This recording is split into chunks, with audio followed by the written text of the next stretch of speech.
Je vais annoncer la Sainte Messe. Précision de titre, ça serait plutôt comment mieux vivre la Sainte Messe. Je ne vais pas vous faire un cours de théologie sur la messe parce que là c'est pas 1 heure, c'est 10 heures au moins qu'il faudrait. Première remarque, j'ai bien mis dans ce titre vivre. Quand on vit de manière consciente et responsable, on ne subit pas. Donc c'est pas comment subir la Sainte Messe dominicale, c'est comment vivre vraiment la Sainte Messe dominicale. La deuxième remarque préalable, quand on parle de vie, on parle nécessairement... vous savez que même en biologie, on ne sait pas définir ce qu'est la vie. On ne peut pas dire ce qu'est la vie. Mais la vie, on peut la définir à travers des manifestations. La personne qui vit, elle naît, elle croît, du verbe croître, elle se nourrit, elle se reproduit, et puis à un moment, elle meurt. Elle décline et elle disparaît. Donc, quand on parle de vivre la Sainte Messe, c'est vraiment avec ces notions de croissance et de nutrition. Sachant que la croissance et la nutrition nous permettent de résister aux maladies. Parce que la vie, elle se définit aussi par son opposition aux forces de mort. Et donc, vivre, c'est lutter pour la survie. Vivre, c'est l'anti-mort. Et là, c'est ce qui nous oriente déjà sur une chose, la Sainte Messe est une anti-maladie, une anti-mort dans l'ordre spirituel. Et là, je vous renvoie au 3e commandement de Dieu. Alors moi, j'aime bien la version rimée. Un seul Dieu tu adoreras et aimeras parfaitement. Le nom de Dieu tu ne prononceras qu'avec respect, etc. 3e commandement, les dimanches sanctifieras et jours de fête mêmement. Donc le 3e commandement nous demande de sanctifier le dimanche. Ce qui me permet d'ouvrir une parenthèse. Ce 3e commandement de Dieu, il est précisé par un commandement de l'Église qui nous dit que la sanctification du dimanche, elle se fait normalement par l'assistance à la messe. Normalement, parce que la Sainte Église, d'une manière morale, et parce que l'Église est une mère et non pas un gendarme, on peut avoir des raisons légitimes de ne pas assister à la messe, parce qu'on est trop loin, parce que dimanche dernier j'ai pas pu avoir la messe, parce que j'avais pas de voiture, parce que j'aurais eu une voiture, j'étais dans l'incapacité de conduire à cause des migraines, etc. Donc, ce qui ne me dispense pas de sanctifier le dimanche, même si je suis dans mon lit. Vous voyez, autrefois, on disait que les personnes dans un village, dans la situation de village de campagne, les personnes qui devaient faire plus de 1 heure de marche pour aller à l'église le dimanche étaient dispensées. Évidemment, il y a des gens qui le faisaient, parce que l'amour de Dieu... voilà. Mais en soi, une personne qui ne peut pas physiquement faire le déplacement ne commet pas un péché de ne pas assister à la messe, mais elle se doit néanmoins de sanctifier le dimanche, ne serait-ce que par l'offrande de ses souffrances si elle est malade. On peut quand même réciter son chapelet dans son lit, et puis maintenant, avec les moyens modernes, on peut assister à distance, oui. Vous avez 2 messes parisiennes sur YouTube, celle de Saint-Nicolas du Chardonnay ou celle de Saint-Eugène. Il y en a d'autres ailleurs qui vous permettent justement quand même d'avoir une nourriture spirituelle en suivant ces...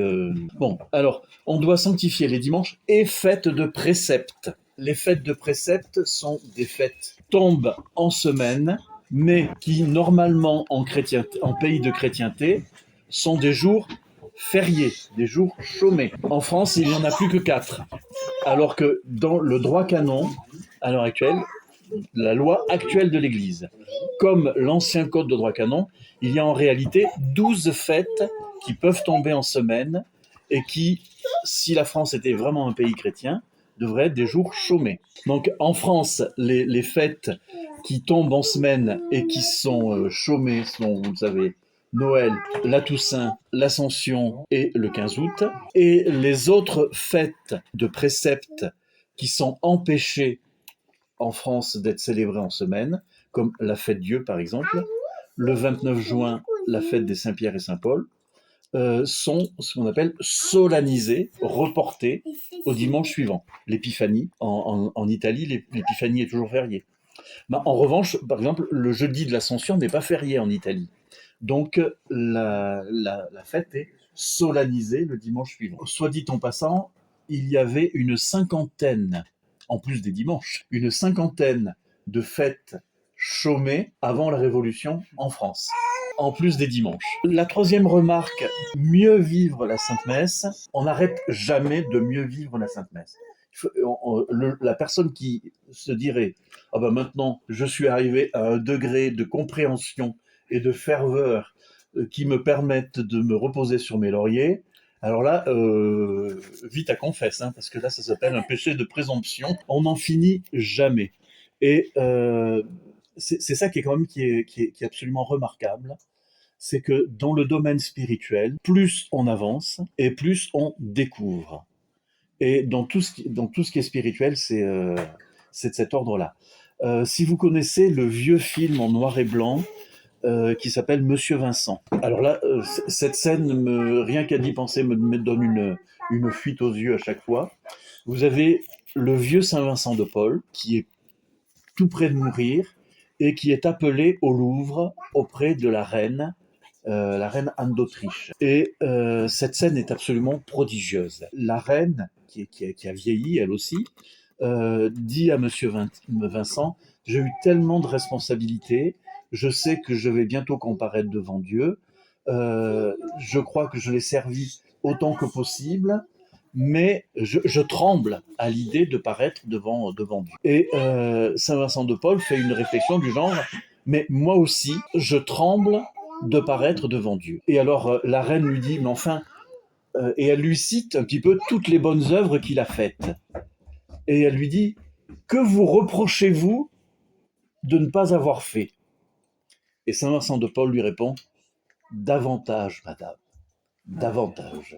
Il faut bien se dire que dans le domaine spirituel, on n'est jamais arrivé. L'arrivée, elle se fera le jour où nous remettrons notre âme entre les mains de Dieu. Mais vous pensez que, par exemple, un Saint Louis-Marie Grignon de Montfort, Saint Louis-Marie Grignon de Montfort, hein, c'est pas n'importe qui. Avant de mourir, et en pleine lucidité, a eu ces paroles, « C'en est fait, mon Dieu, je ne pécherai plus désormais. » Voilà. Le type, il va rendre le dernier soupir, et son soulagement, c'est « je risque plus de pécher maintenant ». Et là, in manus tuas domine, entre vos mains, Seigneur, je remets mon esprit. Et puis, pouf, passe de l'autre côté. Mais il faut toujours se méfier de la présomption. Alors, une personne pour laquelle j'ai beaucoup de réticence, mais qui a dit des choses vraies dans sa vie, quand même, qui est une pseudo-mystique qui a vécu dans la Drôme et qui est morte dans les années 80. Dans le domaine de la croissance spirituelle, il n'y a jamais de péché de gourmandise. Et donc, en revanche, il y a le péché de se contenter du minimum. Ça me suffit, c'est pas ce qui suffit à Dieu.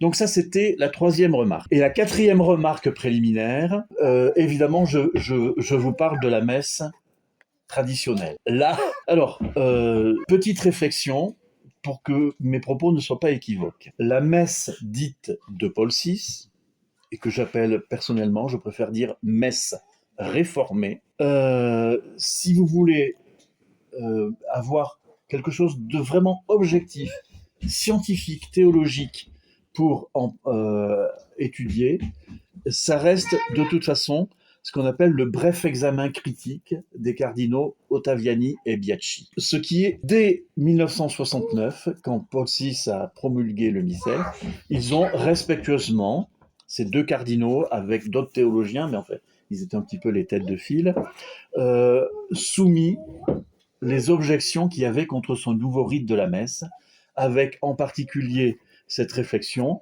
ce nouveau rite s'éloigne d'une manière impressionnante de la messe de la théologie de la messe telle qu'elle a été définie par le Concile de Trente. Alors, en soi, pour qu'une messe soit valide, il faut qu'un prêtre validement ordonné dise les paroles de la consécration. C'est comme ça qu'il y avait un film que j'ai vu quand j'étais enfant qui s'appelait Défroqué, où on voit un prêtre défroqué et sous-entendu, entre guillemets, réduit à l'état laïque, mais qui, pour provoquer un jeune prêtre plutôt fervent, un séminariste, au restaurant, prononce les paroles de la consécration sur un seau de champagne. Et en soi, la consécration est valide, ou du moins fortement douteuse.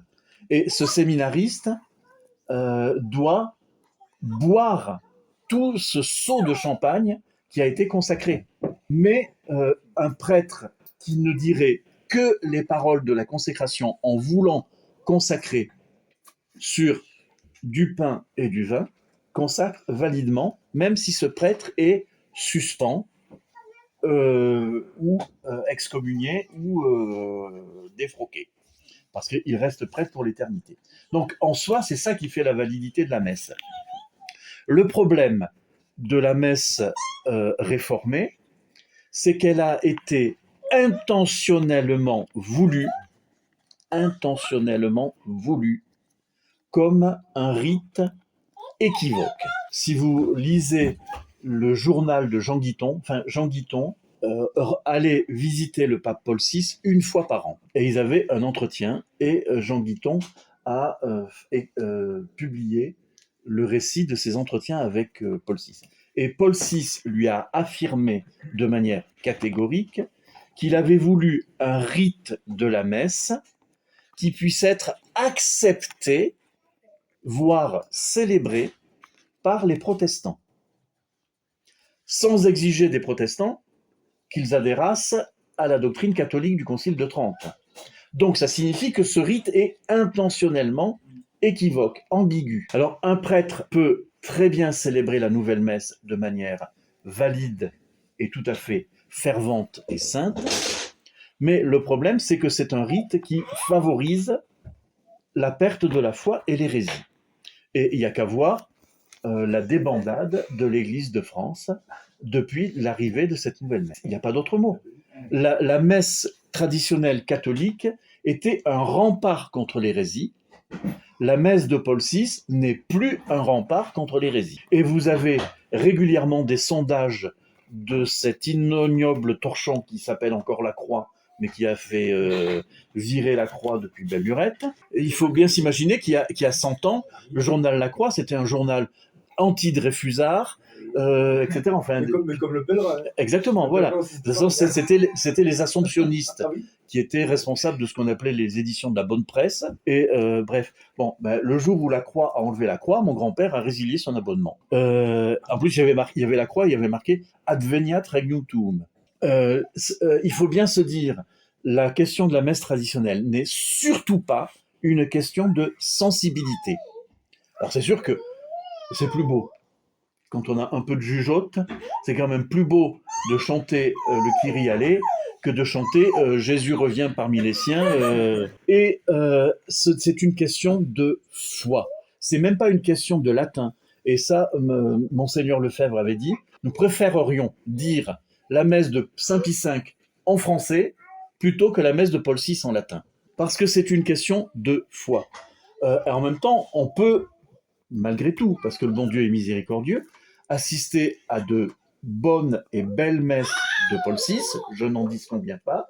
Il y a même des gens qui, malgré la pauvreté du rite, se sanctifient et croient, heureusement quand même. Mais je dirais, c'est parce que les prêtres qui disent la messe de Paul VI, dans ces cas-là, le disent avec un esprit qui est traditionnel. Moi, je fais cette nuit, je me disais, la différence entre la messe de Paul VI et la messe de Saint Pie V, c'est la différence entre un sac à main Louis Vuitton original et un sac à main contrefaçon made in China.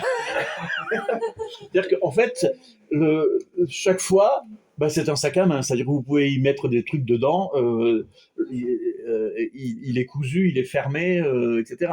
Donc tout ce que le petit bazar que les dames mettent dans leur sac à main tiendra aussi bien dans l'un que dans l'autre. Sauf qu'il y en a un qui est l'original et l'autre qui est sa contrefaçon.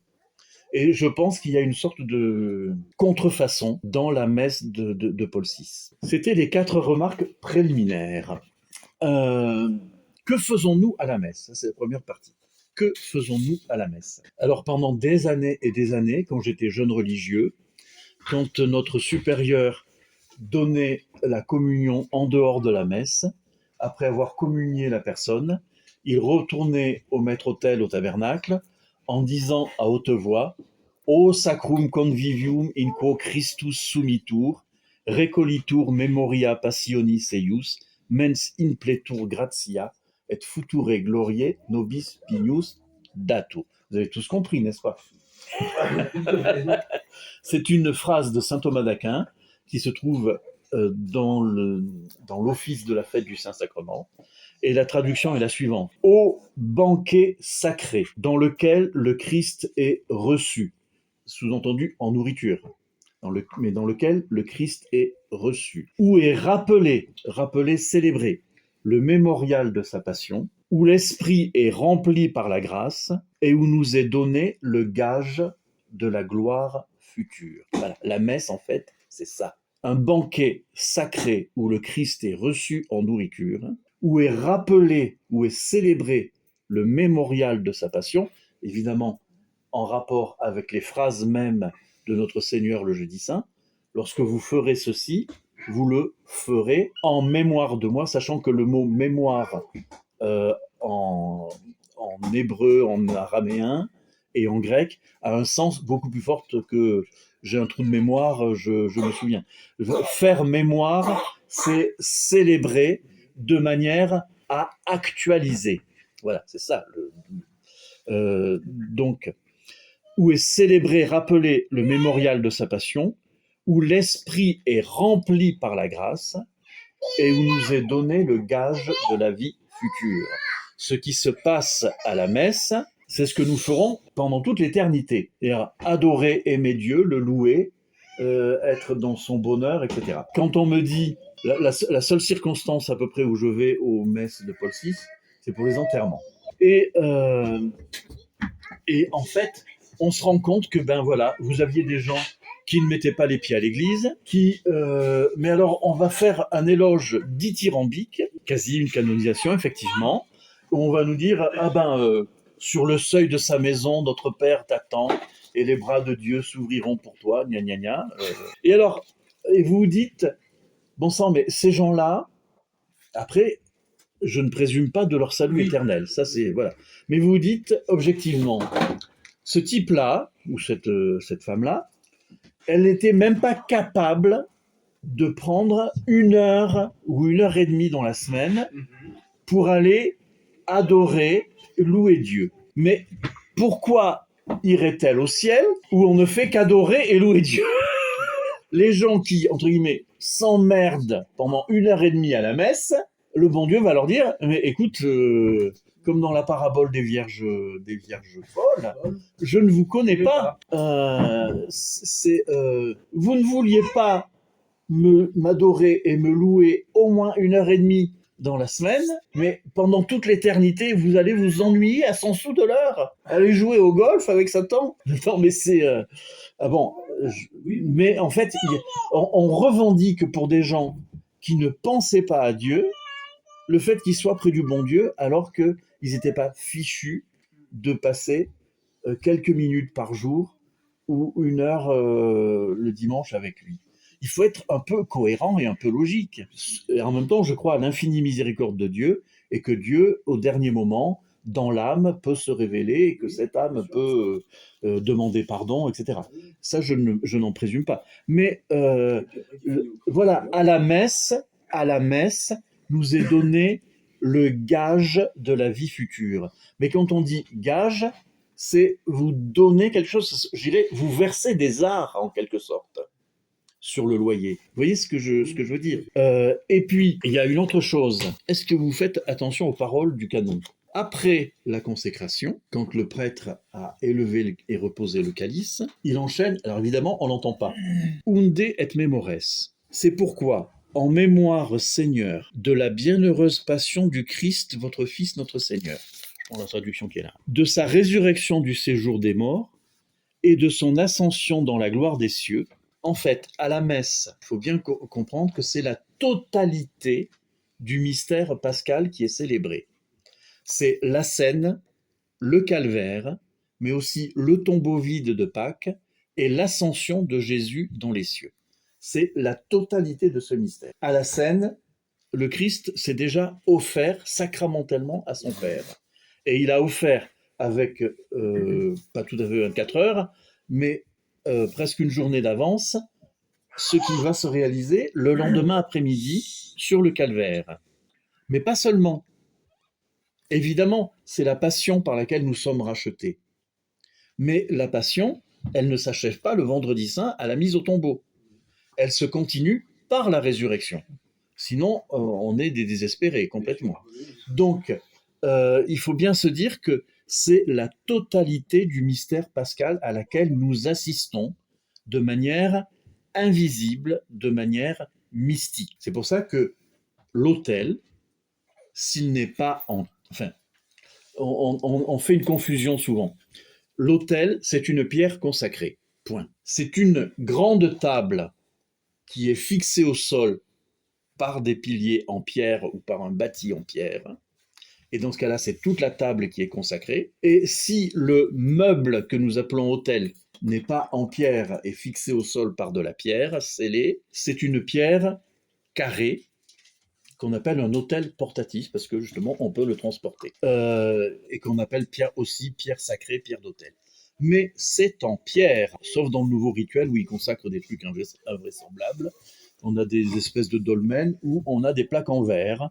J'ai vu, je ne sais plus quelle cathédrale moderne, où l'autel face au peuple est un truc transparent en verre. Donc ça reste un peu mystérieux pour moi, mais ça va de toute façon à l'encontre. Il n'y a rien du tout. L'évêque a... il y a des croix gravées, 5 croix gravées, comme ils ont mis là l'encens, ils ont enduit d'huile la surface du truc, mais c'est du verre. La pierre de l'autel évoque évidemment le rocher du calvaire. Et c'est pour cela que, même s'il n'y a pas le Saint-Sacrement dessus, on fait, pendant la messe, c'est pas au tabernacle qu'on fait la génuflexion, c'est à l'autel lui-même surmonté de la croix. C'est au rocher du calvaire figuré par la pierre d'autel. Et le mot autel vient d'un mot latin, altare, introibo d'altare dei, et dans altare, vous avez la même chose que altitude, parce qu'un autel est quelque chose qui est élevé. Donc toutes les contrefaçons modernes où l'autel est de plein pied dans le sanctuaire ne correspondent pas à la définition de l'autel. Même dans l'Ancien Testament, quand les patriarches élevaient un autel en l'honneur de Dieu, et bien justement, ils élevaient. Et c'est pour ça qu'il y a au minimum, normalement, 1 degré, c'est-à-dire une marche, pour surélever l'autel. Bon, après, évidemment, à l'impossible, nul n'est tenu. Parfois, il y a des choses, des configurations de lieux ou de je ne sais pas quoi. Mais bon, l'idéal est qu'il y ait au moins une marche. Le mieux, c'est qu'il y en ait 3. Il y a un symbolisme quand même dans la liturgie. Et puis, on trouve des églises où il y a 5 marches, voire 7. Les églises où il y avait 5 marches pour l'autel principal étaient en principe les autels où il y avait l'adoration perpétuelle, où le Saint-Sacrement était exposé de manière continue. C'est le cas à Sainte-Eugène, à Paris, où il y a un trône d'exposition, où il y avait le Saint-Sacrement qui était exposé autrefois. Voilà. Donc, il faut bien se souvenir que à la messe, nous assistons spirituellement au renouvellement du saint sacrifice dans toutes ses dimensions. C'est un saint sacrifice qui est rédempteur, dans lequel le péché du monde est anéanti par la passion du Christ, dans lequel nos propres péchés sont pardonnés, dans lequel nous sommes rachetés pour être introduits dans la vie éternelle. C'est pour ça qu'il ne faut pas penser même si c'est en même temps le point culminant, simplement au calvaire, aussi à ce qui suit, c'est-à-dire la résurrection du Christ, qui est le gage de notre propre résurrection, et l'ascension du Christ dans le ciel, qui est le gage de notre propre introduction dans le ciel.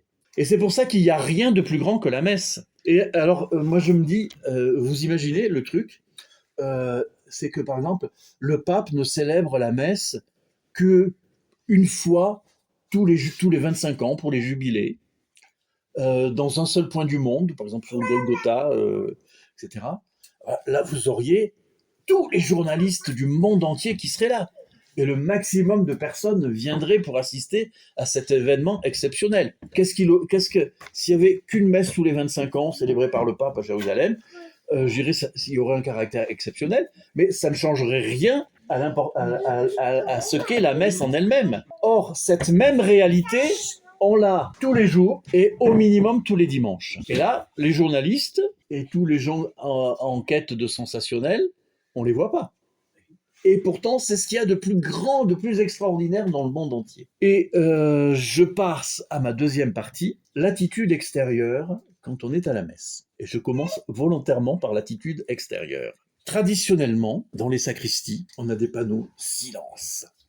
Et dans une sacristie, normalement, on ne parle que pour des raisons majeures et à voix basse. De la même manière, normalement, dans une église, on ne parle pas, c'est pas le champ de foire. C'est pas parce que la messe est terminée que on peut mettre des tables, prendre l'apéro, etc.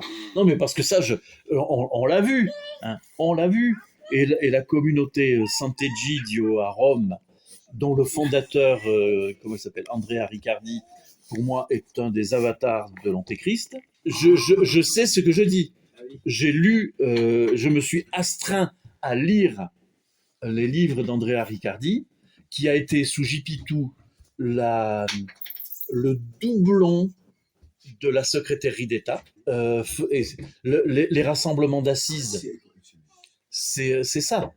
Etc. C'est donc une espèce de mondialisme pseudo-spirituel qui va de pair avec le mondialisme économique et politique. Un exemple qui m'a beaucoup marqué lorsque j'étais lycéen. J'avais un professeur qui était prêtre. Je l'adorais, entre guillemets, vous comprenez. C'était mon prof de grec et de latin. Époque où on avait encore des prêtres professeurs dans les lycées catholiques en France. En plus, celui-là, il était tout à fait exceptionnel. Si vous vouliez que le cours passe, et ce prêtre était en même temps curé d'une petite paroisse à côté d'Aubenas, où il y a une église, magnifique église romane du XIIe siècle, succursale de Saint-Chaffre du Monastier, de l'abbaye Saint-Chaffre du Monastier. Et donc moi, je passais un bon moment en classe avec lui, apprenant le grec et le latin. Et puis, je passais du temps avec lui dans ce petit village où j'apprenais énormément de choses extra court, on va dire, et où je mettais volontiers à disposition pour ouvrir l'église et la faire visiter aux personnes amoureuses de l'art roman, qui venaient visiter cette église. Et je me souviens de ce jour d'un mois de juillet où il faisait chaud, c'est vrai, mais pas autant qu'au purgatoire. Et arrive pour visiter l'église un couple belge, des touristes. L'abbé, qui était avec moi près de l'église, on était au frais derrière l'abside, et il leur dit « Je vous ouvrirai très volontiers l'église, mais j'ai une question à vous poser, madame, puisque je vois que vous êtes belge. Si vous étiez invité à la cour pour rendre visite, à cette époque-là, c'était le roi Baudouin et la reine Fabiola, pour rendre visite, même pour un thé avec la reine Fabiola, est-ce que vous iriez dans cette tenue ?» Parce que la dame était en Bermuda et avec un croc-top. Et la dame a percuté tout de suite. Elle a dit certainement pas. Et elle est allée à la voiture, elle est allée chercher un gilet et une espèce de paréo qu'elle a mis autour de la taille.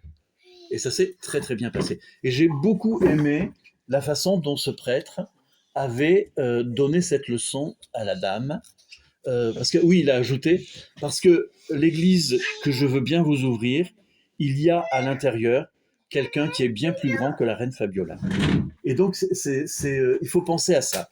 L'attitude extérieure, elle dénote déjà, par notre apparence, que la foi que nous avons dans la personne que nous allons vénérer, adorer, à laquelle nous allons communier pendant la Sainte. Je trouve tout à fait normal qu'à la plage, on ait une tenue de plage. Je trouve tout à fait normal que lorsqu'on est invité pour une garden party ou un pique-nique amical ou je sais pas quoi, on y aille en tenue décontractée, mais pas à la messe. On ne va pas non plus à la messe comme si on allait au bal des débutantes, c'est-à-dire en tenue de soirée, avec un maquillage pas possible. Monseigneur Ducos-Bourget, de sainte mémoire, voyant une dame arriver à la table de communion, outrageusement maquillée, ce qui ne veut pas dire qu'elle était papieuse, mais outrageusement maquillée, mais c'était la messe n'est pas non plus une réunion mondaine, donc on y va avec propreté et décence, pas en tenue de sport, pas en tenue de pique-nique, ni en tenue de soirée. Il y a un équilibre à trouver. Cette dignité de la tenue, elle révèle un certain nombre de choses. Lorsque j'étais enfant, et ça remonte quand même pas, nous avions nos habits du dimanche, où on disait entre nous nos habits de messe. Nous allions exactement. Et si nous devions passer le dimanche chez de la famille où on retrouvait les cousins et les cousines, eh bien, on emportait des tenues pour aller crapahuter après dans les bois, mais on avait les habits qui étaient les habits de la messe, et qui, même quand ils étaient dans notre penderie, dans notre chambre, eh bien, ils étaient à part. C'était une tenue pour laquelle on avait même un respect, parce que c'était la tenue avec laquelle on allait se présenter devant Dieu et avec laquelle on allait communier. Et ça, ça marque quelqu'un à vie, en fait, je trouve. Il y a un prêtre polonais me disait un jour, moi j'ai su que Dieu était grand en voyant mon père, en voyant dès que j'en ai eu conscience, mon père à genoux à la prière du soir. Et ça c'est des choses comme ça qui donnent un exemple. Et il y a une chose aussi à laquelle je me permets, en toute humilité, sachant que nous avons tous, et moi le premier, à nous réformer et à veiller sur par la confirmation, ceux qui ont été confirmés et ceux qui se préparent à être confirmés, nous sommes des miles Christi, milites Christi au pluriel, c'est-à-dire des soldats du Christ. Ce qui caractérise un soldat, c'est sa tenue impeccable. J'ai retrouvé sur Internet cette semaine un de mes élèves qui était à Riaumont, et qui est togolais. On lui disait, on le taquinait en lui disant, quand tu auras ton bac en France et que tu retourneras au Togo, tu pourras être ministre. Bon, mais n'empêche que Aurélien, au Togo, a fondé un groupe qui s'appelle Miles Christi. Et il dit comment, adolescent à Riaumont, il a été marqué par la façon dont le père Argouache insistait sur le fait que baptisés et confirmés, nous sommes les soldats du Christ, Miles Christi. Et il témoigne de ça en disant, c'est à cause de ce voilà. Moi, j'ai quitté Riaumont en 2001, donc voilà, on est 25 ans plus tard. Je retrouve sur Internet ce témoignage d'Aurélien, qui a fondé un groupe qui s'appelle Miles Christi, disant qu'il avait été marqué par la chose. Ça veut dire qu'un soldat n'est pas avachi, un soldat n'est pas mou, un soldat a une attitude virile, même quand c'est une femme. Les gestes que l'on a à l'église ne sont pas des gestes d'avachissement, pas des gestes de mollasson. Alors c'est vrai qu'à l'heure actuelle, et c'est général dans toute la société, je ne connais pas de milieu préservé à l'heure actuelle. Mais ça veut dire aussi que je ne fais pas les choses par routine. Pensez aux gestes que l'on fait. Je prends de l'eau bénite à l'entrée de l'église, ça veut dire que je pense que cette eau, si je fais un acte de contrition plus ou moins marqué en me signant avec l'eau bénite, je suis purifié de mes péchés véniels. Lorsque je fais ma genuflexion, je fais une génuflexion qui est le geste du chevalier qui rend hommage à son suzerain. C'est pour ça que je n'ai pas le droit de faire les choses de manière machinale. Et moi, quand j'apprenais aux enfants de Riaumont, et pourtant les enfants de Riaumont, c'est quand même quelque chose, hein, mais je leur disais, non, non, quand vous êtes dans la cour de récréation, vous pouvez vous tortiller, vous pouvez vous rouler par terre si ça vous amuse. Quand vous êtes à l'église et que vous faites votre génuflexion, vous la faites correctement. Quand on fait sa génuflexion, le corps reste droit. On ne s'incline pas, enfin, du moins pas tout de suite, et on met en terre le genou droit, et le genou va toucher jusqu'au sol. Et c'est à ce moment-là, et on n'a pas les mains, on a autant que possible les mains comme ça, et c'est une fois qu'on est comme ça qu'on incline la tête, sobrement, et on se relève. Si vous saluez l'évêque, normalement c'est le genou gauche que vous devez mettre en terre, pas le genou droit. Voilà, c'est une attitude de dignité, mais qui est sobre aussi en même temps. Et c'est pas la peine de se signer en faisant sa génuflexion. On se signe quand on rentre dans l'église, on ne se signe pas en faisant sa génuflexion. À ce moment-là, on salue le Saint-Sacrement ou la croix de l'autel, et on pense, mon Dieu, je vous adore. Vous êtes mon Seigneur et mon Dieu, je suis votre soldat. Ça, c'est important. Et les attitudes aussi que l'on a pendant la messe, debout, assis, à genoux, pas de routine. Tous ces gestes, quand on allait à Versailles, il y avait l'étiquette qui régissait la vie à la cour. Parce qu'on avait affaire à des personnes de grade et de rang, etc. Et il faut bien se dire que la liturgie, elle a aussi son étiquette. Et ce ne sont pas des choses surannées. Si ce n'est qu'extérieur, ça n'a pas de sens. Mais nous sommes corps et esprit. Et le corps doit être à l'unisson de l'esprit, à l'unisson de l'âme. Le corps doit exprimer ce qui se passe dans l'intérieur. Alors c'est pour ça que, par exemple, normalement, on n'assiste pas à la messe le dimanche avec les mêmes attitudes qu'une messe en semaine. C'est ça le problème, c'est que dans le milieu tradit, et surtout avec les personnes qui arrivent à la tradition, il y a quand même eu une rupture monstrueuse. Et ce qu'on apprenait autrefois dans les paroisses, dans les familles, tout ça, toutes les jeunes générations qui viennent à la messe ne le savent pas.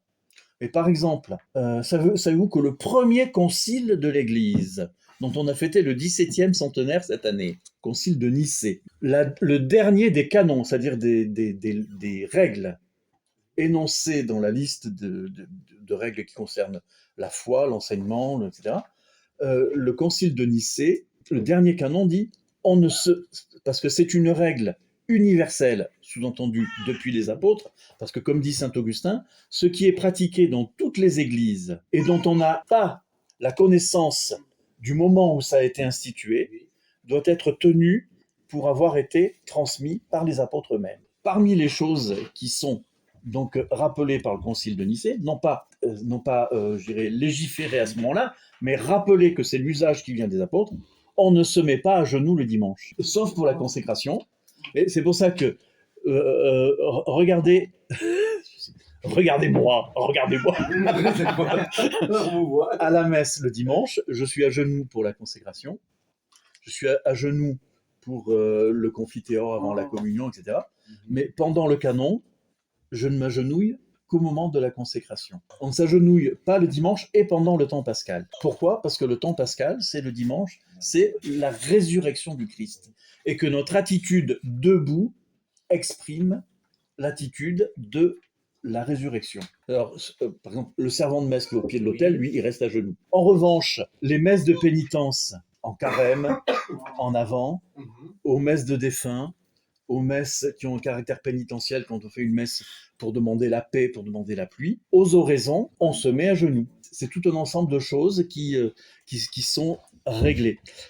Une chose aussi, je ne désigne personne, mais je le vois peu dans notre communauté, mais souvent avec des jeunes gens qu'on voit venir occasionnellement, souvent des scouts, et souvent parce que ce sont des gens qui ont le souci de ne pas communier dans la main et faire en sorte qu'on ne les oblige pas à communier dans la main. À la chapelle, il n'y a pas de risque. Donc, quand on s'agenouille pour recevoir la communion, on ne met pas les mains dans le dos. J'ai souvent remarqué que c'est les gens qui sont scouts, qui parfois vont à la messe Paul VI, etc. Pour pas, on m'a encore envoyé une vidéo où on voit un prêtre en train de distribuer la communion, et il y a un jeune homme qui se met à genoux devant le prêtre et qui a les mains fermement... et le prêtre veut à tout prix lui mettre la Sainte Hostie dans les mains, et le garçon refuse. Et à ce moment-là, le prêtre contourne le jeune homme qui reste à genoux pour continuer à donner la communion sans donner la communion au jeune homme. C'est strictement interdit. Je dirais, le seul cas où un prêtre peut en public refuser la communion, c'est lorsqu'il s'agit d'un pécheur public notoire. Je dirais, supposons que le prêtre, il faut bien vous dire à quel point, ça montre à quel point le secret de la confession est quelque chose d'important. Le prêtre reçoit un pénitent au confessionnal, trouve qu'il n'a pas les dispositions requises pour recevoir l'absolution, et le prêtre, il y a des cas où le prêtre peut ou doit même refuser l'absolution. Si le prêtre est assis, c'est parce qu'il est juge. Alors supposons que ce prêtre refuse l'absolution à la personne, mais que cette personne se présente quand même à la Sainte Table. Eh bien, le prêtre ne peut pas lui refuser la communion, parce que ce serait une trahison du secret de la confession. Sauf s'il peut le faire discrètement. J'avais vu un film quand j'étais enfant aussi, c'était le cas d'une religieuse de Saint-Vincent-de-Paul, là vous savez, avec qui s'était amourachée d'un homme et qui avait fauté avec lui. Au noviciat, donc elle était au noviciat, ce prêtre célébrait la messe et il lui a refusé l'absolution et elle se présente quand même à la Sainte Table. Et on voyait que, en fait, comme il y avait la cornette, il l'a béni avec l'hostie, mais il est passé à la suivante. Parce que les autres sœurs ne pouvaient pas voir qu'elle ne communiait pas. En revanche, si évidemment la personne vit en état ce qu'on appelle de péché public, même si elle s'était confessée, comme la faute est publique, il eût fallu rendre public le fait qu'elle avait été absoute pour pouvoir lui donner la communion. Or, ce n'est pas ce qui a été fait. Donc ça, c'est une parenthèse. Ce qui est le plus, parmi les attitudes intérieures et extérieures, qui sont les plus destructrices pour l'assistance à la Sainte Messe, c'est la routine. La routine est parfois quelque chose de pire qu'un péché grave. Pourquoi ? Parce qu'un péché grave peut être une faute de faiblesse et on peut se relever. Alors que la routine, même sans faire des choses graves, nous anesthésie totalement dans un ronron de petites habitudes qui sont destructrices de la vie spirituelle. Et c'est ce qui me permet d'arriver à ma troisième et dernière partie, l'attitude intérieure. L'attitude extérieure n'est pas une finalité, elle est l'expression de l'attitude intérieure. Dieu n'est pas mon copain. Jésus n'est pas mon pote sur lequel je tape sur l'épaule. Jésus n'est pas mon pote. Jésus dit « Je ne vous appelle plus serviteur, mais je vous appelle mes amis ». Néanmoins, je dirais, c'est comme quand un roi donne son amitié à une personne de confiance, ça ne vous permet pas de pincer les fesses du roi. L'amitié n'est pas le synonyme du laisser-aller. Je vais un petit peu décortiquer notre messe. Alors, sachant qu'en fait, évidemment, il y a la messe, son essence réduite au minimum, c'est les paroles de la consécration. Bon, mais il y a quand même tout un habillage qui est fait pour des raisons tout à fait pédagogiques. Et cet habillage, il remonte aux apôtres, c'est-à-dire ce qu'on retrouve dans toutes les liturgies, et que déjà Saint Justin, le philosophe et martyr, décrivait, c'est bien dans une des apologies, pour défendre les chrétiens devant les autorités païennes romaines. Il disait, nous ne faisons rien de mal. Nous nous réunissons le jour du soleil, c'est-à-dire le dimanche, premier jour de la semaine, et non pas le 7e. Vous savez qu'il y a des communautés charismatiques qui font et le Shabbat et le dimanche. Il faut bien avoir conscience, d'une certaine façon, à notre époque, on a renversé les choses dans la compréhension de la messe. Parce que la messe, celle à laquelle nous avons le plus de chances d'assister, c'est la messe basse. Or, la messe basse, c'est pas ça aux origines. Oui, alors je termine avec Saint Justin. Saint Justin disait que les chrétiens se réunissaient, ils avaient une demande de pardon, qu'ensuite ils écoutaient les prophéties et les écrits des apôtres, qu'ensuite celui qui présidait l'assemblée parlait pour expliquer les lectures, préparation, ce qu'on appelle la préparation pénitentielle, la liturgie de la parole, l'homélie, que là, on renvoyait ceux qui n'étaient pas baptisés. C'était... non, il y avait le renvoi des catéchumènes et des pécheurs publics. Le credo est remis aux catéchumènes, ça fait dans les étapes du baptême. Je ne suis pas un critique absolu de ce qui se passe à Rome et du pontife actuellement régnant. Mais j'ai vu sur les réseaux sociaux des gens qui ont crié au scandale parce que lorsqu'il est allé à la basilique, enfin les ruines de la basilique de Nicée, avec le patriarche de Constantinople, ils ont récité ensemble le symbole de Nicée en grec, puisque c'est quand même la langue originelle, évidemment sans le filioque. Et alors, il y a des hyper-intégristes, si j'ose dire, qui se sont scandalisés de la chose, en disant, vous voyez, ils renient la foi, etc. C'est faux. Le filioque a été introduit dans le credo grâce ou à cause de Charlemagne. C'est un approfondissement théologique qui, dans les églises d'Espagne, d'abord a fait ajouter, il procède, parce que dans l'évangile, c'est l'évangile lui-même, notre Seigneur dit que le Saint-Esprit, qui procède du Père, va être donné. À la suite, l'approfondissement de la théologie de la Sainte Trinité, les théologiens espagnols d'abord, ont rajouté, il procède du Père et du Fils. Après, c'est passé dans le missel des églises des Gaules, parce que Charlemagne l'a imposé dans les églises de son empire. Et en protestation, le pape a fait mettre à la basilique Saint-Pierre le credo en grec et en latin sans le filioque. Si je ne m'abuse, parce que le missel carolingien s'est imposé finalement dans toute l'église latine, jusqu'à une date récente, et je crois même après la réforme liturgique, encore au début du pontificat de Gipitou. À la messe du pape, le credo était récité en latin, ou chanté en latin, puis en grec. En grec, jamais avec le filioque. Donc, jusque dans les années 80. Maintenant, c'est je crois en Dieu qui chante et qui fait tomber la pluie. De ce point de vue-là, il n'y a aucune hérésie de la part de Léon XIV de dire le credo en grec avec le patriarche de Constantinople sans le filioque. Après, il y a, à strictement parler, le mystère. Et il faut bien se souvenir que jusqu'au IVe siècle, encore, alors que le culte de l'Église était public, lorsque saint Ambroise, dans des sermons, commente la prière, ce qu'on appelle la prière eucharistique, le canon, eh bien, il ne commente pas les paroles de la consécration. Pourquoi ? Parce que les paroles de la consécration sont secrètes.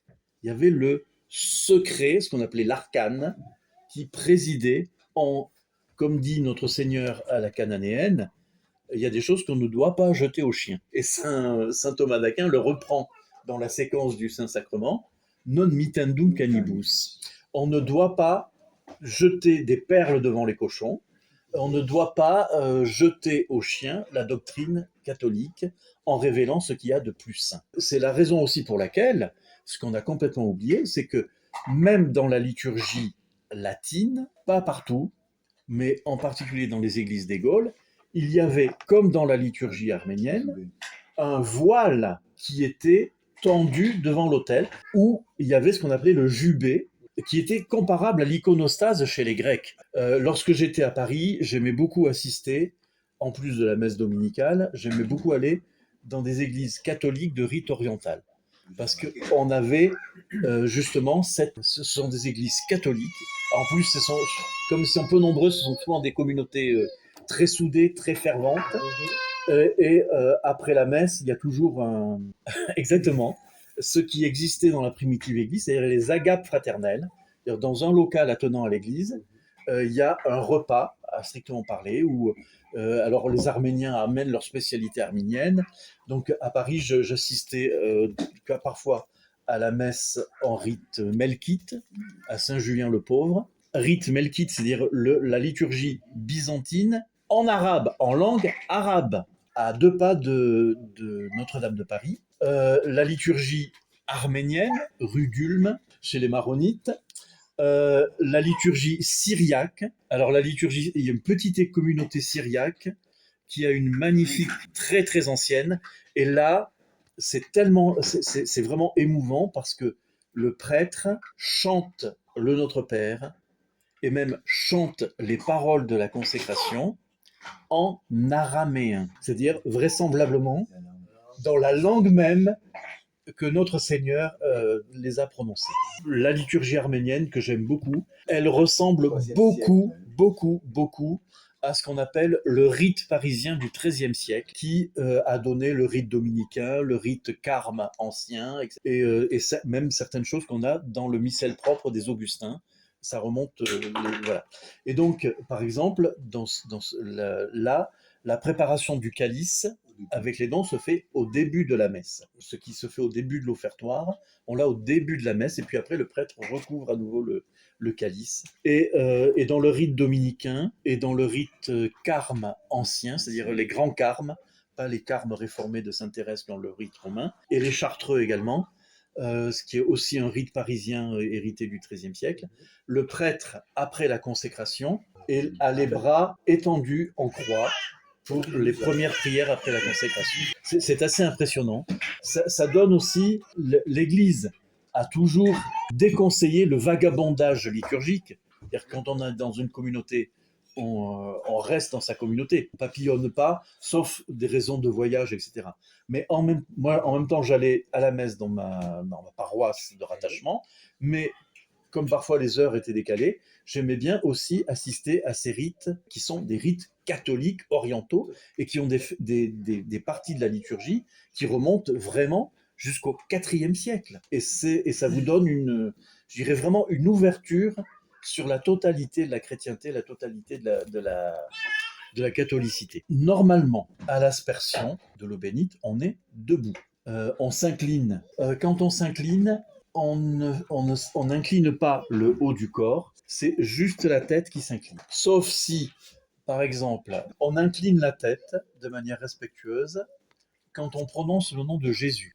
Alors, les prières au bas de l'autel. Dans la messe chantée dominicale, quand on chante l'introïte, malheureusement on ne peut pas le chanter parce que l'introïte, même si les fidèles ne sont pas capables de le chanter, c'est le chant des fidèles du début de la messe. Et on ne chante pas ni à genoux, ni assis. On est debout. Les prières au bas de l'autel sont les prières du prêtre qui se prépare à monter à l'autel. Ce ne sont pas les prières des fidèles. Donc, normalement, le dimanche à la messe, pendant l'introïte, on est debout, pas à genoux. Et ce que fait le chantre, qui n'en peut pas beaucoup, mais qui fait quand même, ça vous concerne tous. Ce qui concerne les fidèles à ce moment-là, c'est les paroles de l'introïte, pas d'essayer de capter ce que disent le prêtre et l'enfant de chœur. Et sachant qu'on a une progression, vous avez au début de la messe le confiteor du prêtre, suivi du confiteor, ce qu'on appelle les ministres, c'est-à-dire les servants, et puis avant la communion, le confiteor des fidèles. Il y a une progression, si vous voulez. Normalement, les prières au bas de l'autel, à la messe en semaine, dite messe basse, ou sachant que ce qu'on appelle la messe dialoguée, ça c'est une invention des années 1920-1930. Qui répond à la messe, au prêtre à la messe, c'est le servant. Les fidèles s'y associent, mais par leur attitude intérieure. C'est vraiment cette façon que ce soit toute l'assemblée qui répond au prêtre à la messe, ça c'est des années 1920-1930, et c'est déjà une préparation de la réforme liturgique post-conciliaire. L'abbé Secada, dans son remarquable livre où il étudie la messe de Paul VI, montre bien dans l'introduction, au moment du règne de Saint Pie X, qui a combattu le modernisme.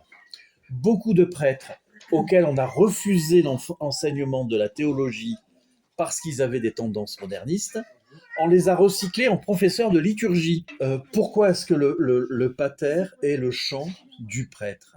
Parce que le Notre Père n'est pas la prière des enfants de Dieu, c'est d'abord la prière du Fils de Dieu. Et c'est parce que nous sommes intégrés au Fils de Dieu que nous devenons enfants de Dieu. Mais dans l'action sacerdotale, c'est le prêtre en tant que Christ prêtre qui parle à son père. Et il ne le fait pas en regardant l'assemblée. On avait, dans les années 80-90, vous n'étiez pas né, ça faisait fureur dans les paroisses, le Notre Père du Burkina Faso. Ah non, mais c'était... Mais dans toutes les paroisses, et puis alors, comme c'est tous des gens du troisième âge, ils se sentaient plus là, ils étaient... bref. Donc c'est Notre Père qui es aux cieux, Alléluia, que ton nom soit sanctifié. Alléluia, que ton nanana. Alors, les évêques du Burkina Faso, haute volta de ma jeunesse, ont protesté auprès des évêques français en disant mais qu'est-ce que c'est que cette connerie que vous chantez dans vos paroisses? Alors, il y a eu une marche arrière parce que en fait, Notre Père du Burkina Faso, c'est une comptine américaine qui a été traduite en français dans la ferme à Mathurin. Ia-ia-o, il y a des dizaines de lapins. Ia-ia-o. Et puis après, il met les gestes. Comment prendre les gens pour des cons et les faire devenir cons? Vous voyez le niveau de la réforme liturgique en France. Mais c'est à pleurer. C'est plus l'Agnus Dei, c'est le chant de paix.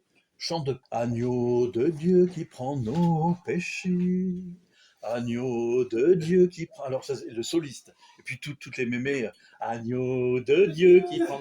On est quand même en train de parler du péché du monde et de demander prends pitié. Et on est là, agneau de Dieu qui prend nos péchés, toujours sur dans la chaloupée. Bon bref, tu donnes vie au monde, vie. Tu donnes vie au monde. Et alors ce truc-là, ça faisait fureur dans les années 90. Ce truc-là, c'est une vieille chanson française qui remonte au 16e ou 17e siècle. Quand le bouvier revient du labour, quand le bouvier revient du labour, pique son nez. Enfin voilà, bon bref. Des trucs mais hallucinants. C'est pour ça que dans mon ancienne communauté, la sœur qui s'occupait de la musique m'avait dit « Ah, vous qui êtes doué, vous pourriez composer des chants pour la liturgie. » Et alors le supérieur me dit « Ah bah oui, alors la semaine suivante, je lui apporte un chant pour l'adoration du Saint-Sacrement. » Je lui apporte un chant pour l'adoration du Saint-Sacrement. Adorons dévotement Jésus, Eucharistie, il s'immole sur l'autel pour nous donner sa vie. Alors la sœur me dit, ah c'est intéressant, il y a quand même votre langage qui fait un peu 19e siècle, mais il y a quelque chose. Pourtant cette mélodie me dit, il me semble que cette mélodie m'est pas inconnue. Je lui dis, bien sûr, ma sœur. Les pirates sur le pont célèbrent la victoire. Ils défoncent les caissons pour y trouver à boire. Donc, j'avais changé le tempo d'un chant de corsaire, et on m'a plus demandé de composer des cantiques en français pour la liturgie. Mais c'est absolument hallucinant, ces choses-là. Alors évidemment, ça plaît aux gens, mais on flatte les goûts, la sensibilité, et des goûts et une sensibilité qui sont dévoyés par le monde moderne pour faire ce qui plaît aux gens et non pas ce qui plaît à Dieu. Je connaissais un colonel de l'armée française qui avait été bloqué au rang de colonel parce qu'il était catho-pratiquant et qui répondait toujours ce qu'il pensait. Donc sa hiérarchie avait bloqué, il n'avait jamais été plus haut. Donc dans les années 70, j'ai connu ça. Je me souviens des églises où on arrivait le dimanche, le maître-autel avait disparu, la table de communion avait disparu, la chaire avait disparu, et le chœur était en travaux, le curé disait la messe sur une table en bas des marches. J'ai connu cette période-là. Et on remettait tout en question. Et dans une paroisse près de Vals-les-Bains, donc en Ardèche, ce colonel va à une réunion organisée par le curé pour voir comment nous pourrions rendre nos liturgies plus attractives et plus dynamiques. Tout leur langage, je le connais. Hein. Et donc, il y a la tordue de service qui dit ah, nous devrions danser autour de l'autel. David ne dansait-il pas devant l'arche? Le colonel qui répond avec son langage très militaire.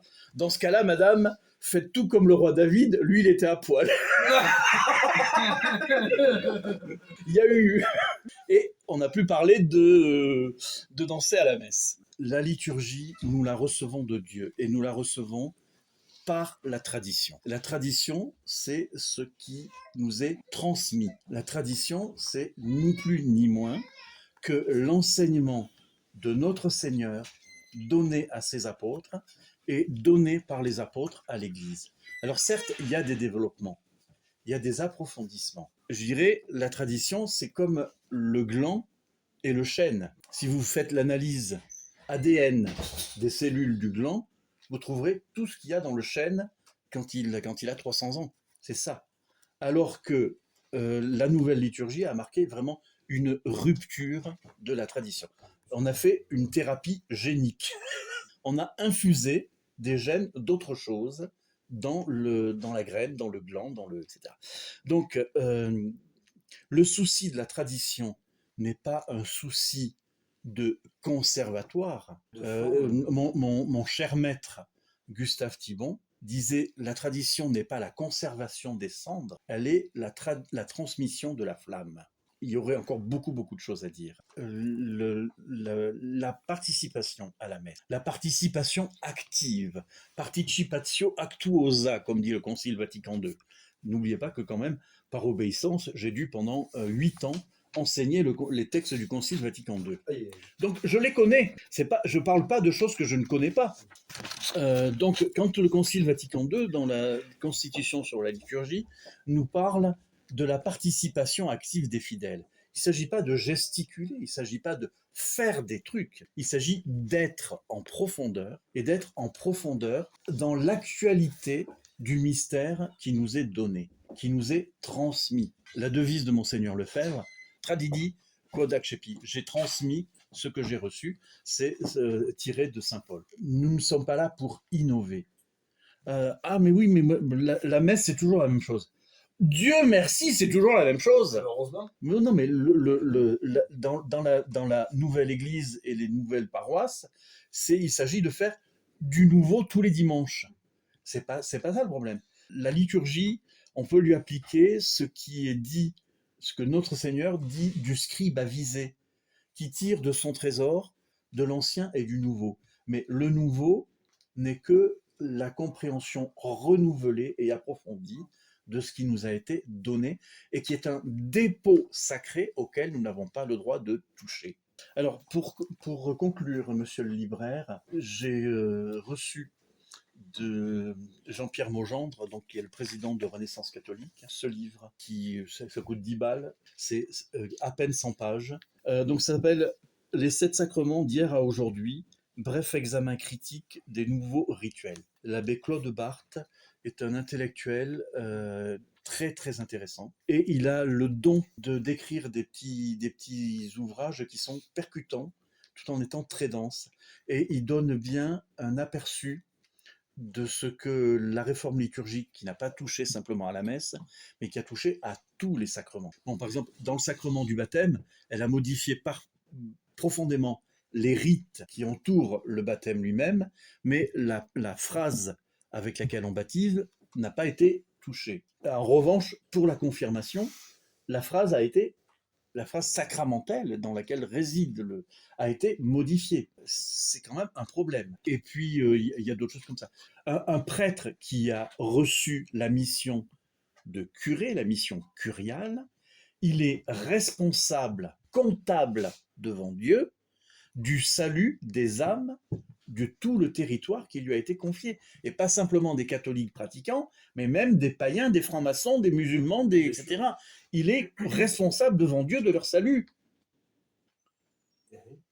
Et donc, moi, ce que je vois, c'est qu'on enterre des gens, il y a de moins en moins de messes de toute façon, mais les gens passent à l'église et ils n'ont jamais été... les gens qui ont reçu les sacrements maintenant, c'est rarissime. Donc je dis à ce prêtre, enfin, vous êtes curé et ça ne vous fait rien de penser que dans votre paroisse, la plupart des gens meurent sans les sacrements. Dans la théologie officielle de l'Église romaine, mais dans la pratique qui s'est répandue dans l'Église de France, c'est que les sacrements ne donnent plus la grâce. Vous êtes enfant de Dieu et le baptême permet de prendre conscience et de célébrer qu'on est enfant de Dieu.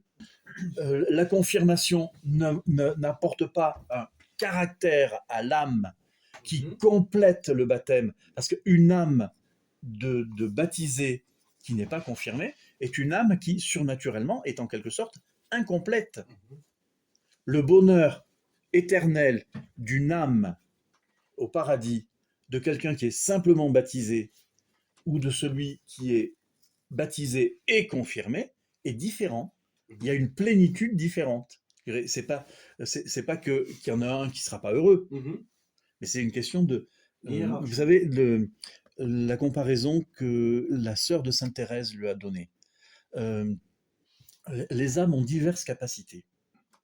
Il y a des âmes qui ont une petite capacité, et il y a des âmes qui ont une grande capacité. La petite Thérèse, qui était déjà théologienne à l'âge de 3 ou 4 ans, demandait à sa sœur comment les âmes étant différentes pouvaient être toutes heureuses au ciel. Et donc sa sœur a pris un petit verre à liqueur, a pris un verre un peu plus grand, un grand verre, une chope de bière, et les a remplis d'eau, tous à ras-bord, tel qu'on ne pouvait pas mettre une goutte de plus. Ils sont chacun leur plénitude, mais il y a quand même un qui a une capacité beaucoup plus grande. Et en fait, c'est ça. Les âmes qui se développent davantage et qui profitent davantage des sacrements, elles ont une capacité plus grande. Notre Seigneur a dit à Sainte Catherine de Sienne cette phrase magnifique, je ne sais pas comment ça se dit en italien, parce que moi je ne l'ai lu qu'en français. Il lui a dit « Fais-toi capacité et je me ferai torrent ». Plus on creuse, plus Dieu peut remplir. L'autre comparaison possible, il faut se dire qu'on est des moules à gâteau. Ça c'est sympa, les moules à gâteau. Si vous prenez un moule à quiche, c'est complètement plat. Vous le remplissez. Si vous prenez un moule à manquer, quand même 8 cm ou dizaines de centimètres d'épaisseur, c'est beaucoup plus profond. Donc on peut mettre plus de pâte, et etc. Si vous prenez un moule à Kuhgloff en Allemagne, en Alsace, c'est 25 cm de hauteur. Chacun aura sa profondeur. Mais celui dans lequel il y aura plus de pâte, c'est celui dans lequel il y aura plus de gâteau. C'est exactement la même chose. Nous avons à creuser, à intensifier notre capacité. Et c'est ce que les sacrements nous donnent. Je termine simplement par ça. Faites-vous capacité et Dieu se fera torrent pour vous remplir. Dieu n'est jamais avare de ses grâces. Simplement, il faut être capable de les contenir et de ne pas les gaspiller. C'est une grâce immense, incommensurable, de pouvoir bénéficier de la liturgie traditionnelle, en vous disant que vous priez avec les rites qui ont sanctifié 20 siècles de saints. Et c'est pas la fête à neuneux, c'est pas Jésus revient parmi les tiens, c'est vraiment de manière, avec une croissance continue, la messe des apôtres, la messe des saints. Ce ne sont que des pistes, j'espère qu'elles vous seront néanmoins utiles. Si vous avez plus de questions que vous n'aviez avant de commencer, c'est bon signe. Voilà, merci pour votre attention.